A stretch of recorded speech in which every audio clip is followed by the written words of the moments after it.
Now, joining me from the UK is GB News presenter Calvin Robinson. Calvin, Christmas is almost here, and yet we have leftist politicians, celebrities, activists who can't bring themselves to say the C word. They're happy to acknowledge other religious holidays, but not one that is sacred to Christians.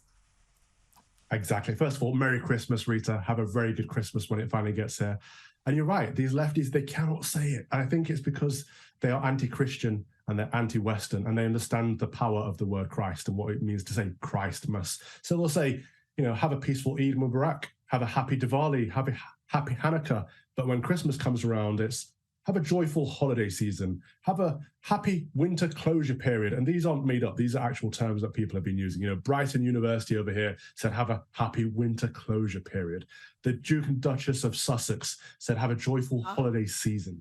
What holiday season are they talking about? Christmas. It's bonkers, isn't it? Just say the word. Oh, dear.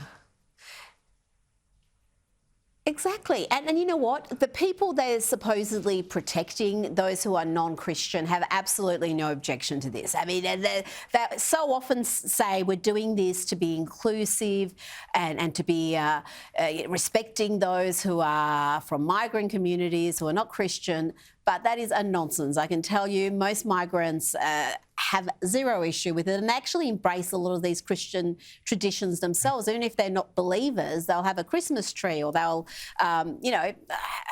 hand out presents and all the other things we do that bring us joy. Now, we do have parts of the world, though, we've got to acknowledge, where Christians continue to be persecuted, particularly in countries like Nigeria, North Korea, Pakistan, many countries around the world. In fact, 360 million Christians live in nations with high levels of persecution or discrimination. And we've had close to 6,000 Christians killed for their faith in the past year. Those stats according to Open Doors. It's something that doesn't get the attention it deserves, the plight of Christians in countries like Pakistan and Nigeria where they're a minority. Yeah, Christianity has become the most persecuted religion around the world. But of course, no one wants to talk about that either.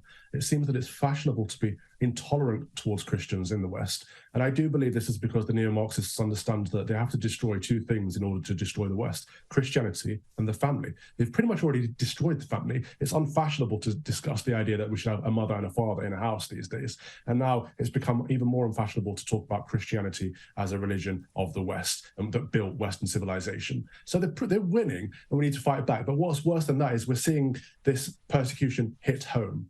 So right now in the UK, we've had a lovely woman called Isabel that's been arrested for silently praying in her head.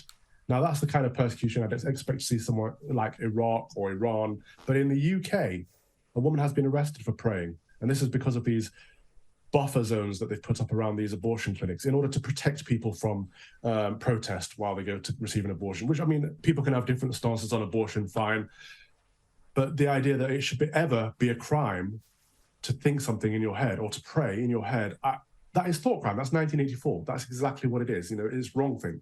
And we've reached that stage where elements of 1984 are becoming real. It's no longer a cliche. It's no longer a story of a warning. It's living practical reality in the West.